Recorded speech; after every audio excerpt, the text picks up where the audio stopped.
That wife is merely a stranger after all. So you don't need a chair, do you? Stand and eat. Such were the harsh words of my mother-in-law paired with the overbearing and arrogant attitude of my father-in-law. My husband wouldn't help me even when his wife was being harassed. In such a terrible situation, I made a decision. These people don't know it, but I have a power. The power of being a natural airhead. My name is Catherine. At 26, I recently got married, and, at my husband Tyler's request, I quit my job to become a housewife. The start of a sweet newlywed life? No, it was nothing like that. Because we're living with my in-laws. Though we have our own room, there's no privacy in a shared house. Whether I'm changing clothes or doing something else, my in-laws enter without knocking. This house is mine. What's wrong with entering a room in my own house? Those were my father-in-law's words. None of the rooms have locks. Since it's my father-in-law's house, I can't just install locks without permission. It feels like I'm a guest to the house and it's very uncomfortable. On the other hand, my husband, having grown up in this house, spends his days without a care. But for me, it's one sigh after another every day. The reason we live together is because my husband's earnings aren't good. Introduced by an acquaintance, I didn't know my husband's income well. I thought he had a decent income since he asked me to be a housewife, but I was surprised to find out he made less than me. When I suggested continuing my job, my husband vehemently shook his head. A wife should stay home and wait for her husband to return. Such outdated thinking led to the conclusion of living together.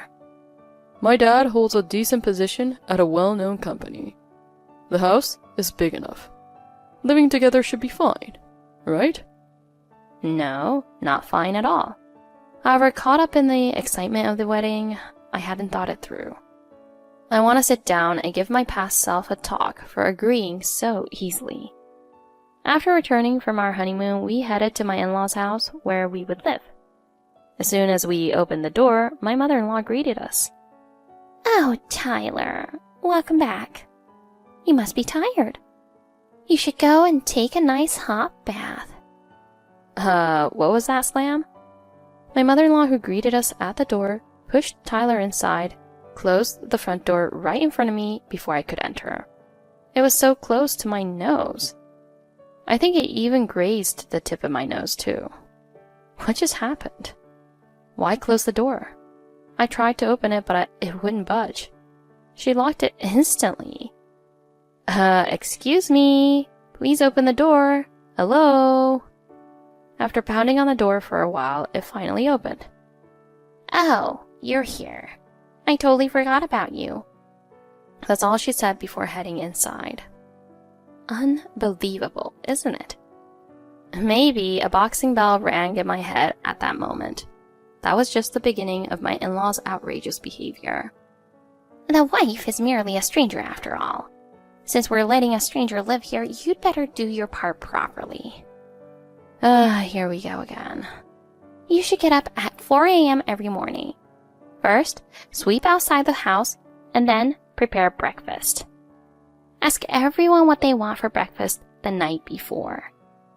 And you should eat in the corner of the room after everyone else finishes. After that, it's laundry and cleaning inside the house, and then... Am I a housekeeper or something? If you're going to treat the wife, a stranger as you say, as a housekeeper, then pay me. But as a novice wife, I couldn't dare to say that. I didn't want our relationship to get worse immediately after moving in. So despite being horrified, I followed my mother-in-law's instructions. First, wake up at 4 a.m. While the family is still sleeping, I sweep around the house. This alone is quite the workout since the house is pretty large. I must do it on an empty stomach.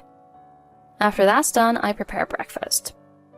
I open the memo from last night with a request from my in-laws and husband. Father-in-law wants toast and eggs, mother-in-law wants an English breakfast, and Tyler wants bacon and toast. Are the different requests intentional harassment? While they eat breakfast, I make lunch for my father-in-law and Tyler to bring to work. Only after they leave do I finally get to eat breakfast myself.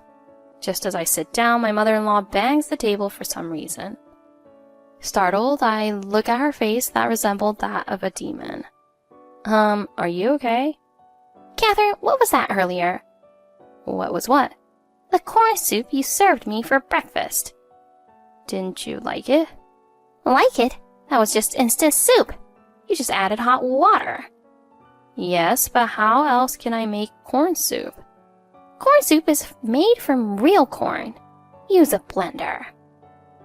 But doing that in the morning is a hassle. A hassle? An average person like you should feel lucky to do household chores in a wealthy house like ours. Be honored to make breakfast for me. I didn't understand what she was saying, but she continued to vent her anger at me. That was long. Despite my confusion, my mother-in-law continued her lecture for over an hour. After that, I returned to the remaining household chores of cleaning, doing the laundry, and shopping. Dinner requests were also all different. Should I put up a sign on the front door saying, "Now accepting wife harassment"? I sighed deeply, thinking maybe I should talk to my husband about it. But when he returned home, he said coldly, What? Why are you tired? You don't even work and stay home every day. I work hard to earn money, so you should at least do the chores properly. I wish everyone could have the same menu, though.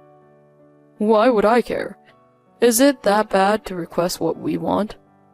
You're just a carefree housewife, so do that much at least. Oh, this is hopeless. Before marriage, I didn't realize that my husband cared more about his parents than me. Now I began to see how things really were in this house. First, my mother-in-law can't do any household chores.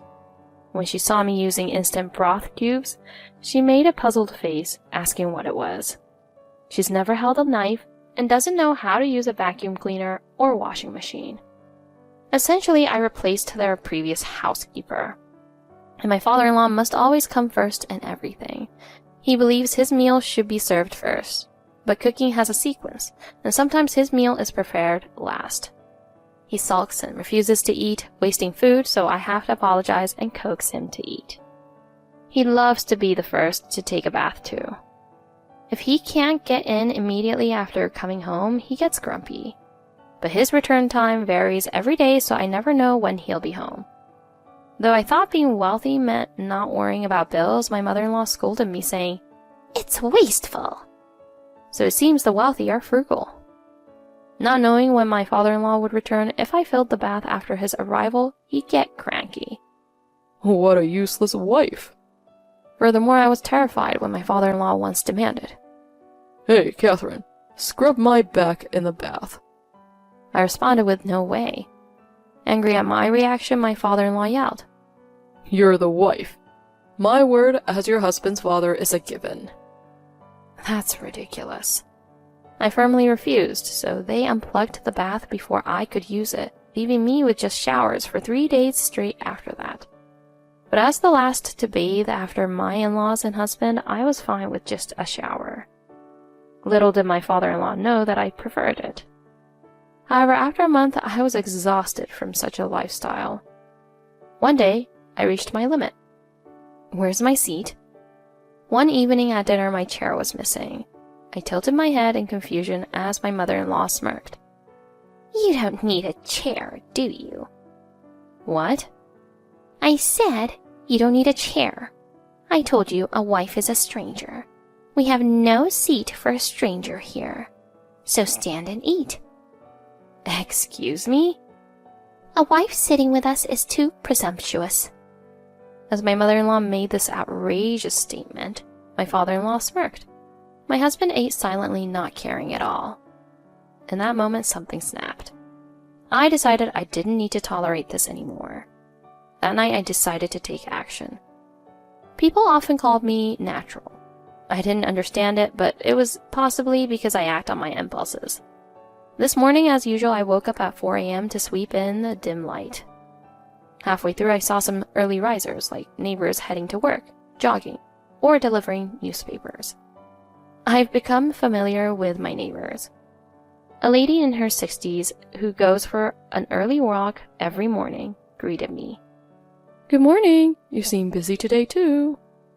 Good morning. I'm not joking around. I'm sincerely greeting her.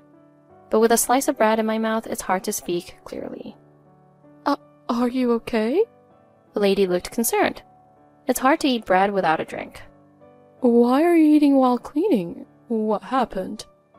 Still worried, the lady watched as I smiled and explained. My mother-in-law told me to stand and eat the other day. What? That elegant lady in this house? Apparently, my mother-in-law pretended to be refined in front of the neighbors. The lady seemed taken aback. Yes, she told me not to sit at the table because I'm a stranger to her. So I decided to eat while cleaning. Seeing the lady's shocked expression, I smiled and resumed cleaning. This way I can finish my chores faster while eating. I can fill my stomach at the same time too. Multitasking allows me more time to prepare breakfast for the three of them. So father-in-law wants grilled salmon over rice, mother-in-law wants pizza toast and vegetable soup, and Tyler wants... what was it? Oh, are you making 3 different breakfasts? The lady, still there, asked in disbelief. Yes, I am. Different menus for each? Yes. Every morning? Yes.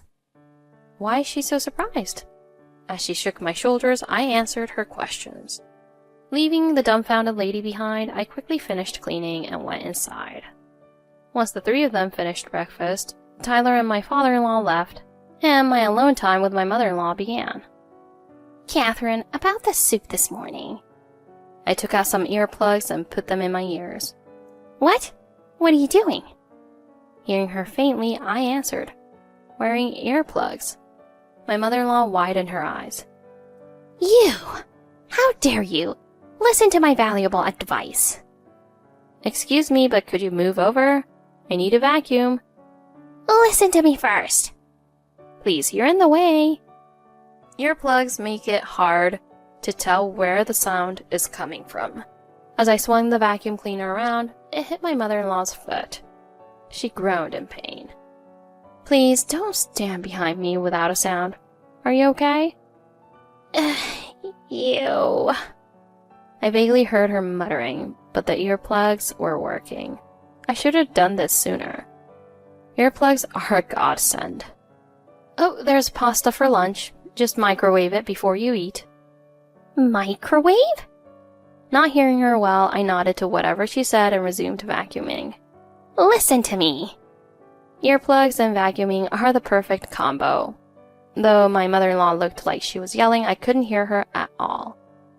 Okay, now for the second floor. I saw her standing there as I turned around and the vacuum cleaner hit her foot again. I heard that one. That was a big one. What are you doing there? Don't you learn? Having decided not to hold back anymore, I said what I wanted. I rolled my eyes at her as she suffered in pain. She was too in pain to glare at me. It was peaceful and quiet at last. Earplugs made chores a breeze. While preparing dinner after shopping, my father-in-law came home. Starting to get old, he's been coming home earlier recently. Today I predicted his arrival and had the bath ready, smiling to myself. Catherine, the bath. Yes, it's ready. He looked slightly surprised by my quick response and went to his room. After preparing for the bath, he returned. I wondered if he'd say his usual line. Hey, scrub my back. There, he said it. Despite my refusals, he never gave up. I responded, okay, to that. My father-in-law looked shocked. You'll scrub my back? You asked me to, didn't you? Well, yes, but... He meant it as harassment. If I refused, he could berate me as a bad wife. But that ends today. Smiling, I showed him the item I bought today. I'll scrub your back with this. What is that? It's a scrubber. A steel wool scrubber. His face twisted. What are you saying? Using that would be too painful. Well, your back must be extremely dirty if you need to ask me to scrub it daily. A grown man should be able to wash their back on their own, but asking me? It must be filthy. Since it's that serious, I'll scrub it thoroughly for you. No, you don't have to. Don't be shy. I'm not being shy.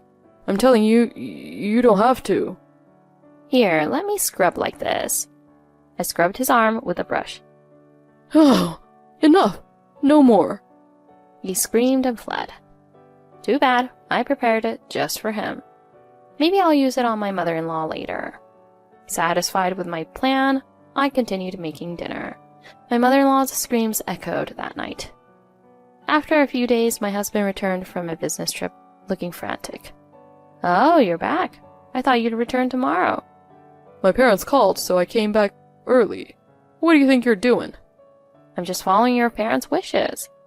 Standing while eating, doing chores, trying to scrub backs, waking up early. No, not that. Whatever he wanted to say didn't matter, because he never helped me. Hey, listen to me. Nope. You're listening, though. You're answering me. True, I thought to myself while sticking my tongue out at him internally. You don't listen to me nor help me out, so I won't listen to you anymore. Huh? From now on, I'll just give you my half-assed response. Ignoring my stunned husband, I resumed cooking. Seeing my in-laws' pale faces, I wondered why they looked so scared. Had I done something wrong? I'm just fulfilling my role as a wife. Catherine. I answered vaguely. Listen to me. Yeah. What do you think I am? Uh-huh. I'm your husband. You. It's a divorce. I'm divorcing you. Oh? I couldn't help but smile at those words. Oh, that's a nice thing to hear. What? I smiled broadly, showing him the paper I had hidden. My husband looked startled. Good, I'm glad you feel the same. Here, I've signed my part, so sign yours. What's this? Divorce papers? Yes, I have prepared them. I anticipated this outcome when I decided to act freely. I'm happy he said it first. I'm so happy you're the one who suggested it first. I thought it'd feel like I was running away if I said it. Well then, make sure to sign it ASAP. And let's ask your parents to be witnesses. No, I didn't mean it. Be a man and own your words. Or do I need to scrub your back with steel wool too? Steel wool? Hearing my husband scream, my in-laws rushed to persuade him. With their help, the divorce was finalized. They even paid me compensation, wanting me to leave quickly. Regaining my peace, I found a job and resumed my carefree single life. One day, my ex-husband called. When I answered, he complained about the rumors spreading, making it hard to live there. Apparently, many people saw me eating bread while cleaning, and rumors spread about my mother-in-law saying I'm a stranger and that I should stand while eating. Probably the neighbor lady spread the word. We're being labeled as a terrible family because of you. It's true, isn't it? Well, yes. No, it isn't. Do something about it. Explain to them that it was all a lie. No way. Move if you can't stand it there. We're broke. Apparently, the company laid off many employees due to the recession, and his now old father was one of the first to let go. So there's the retirement money then. Because of the recession, it's a pittance. How about your salary? It was recently cut. Well, bad luck continues, doesn't it? Stop answering like it's someone else's problem. It is, though.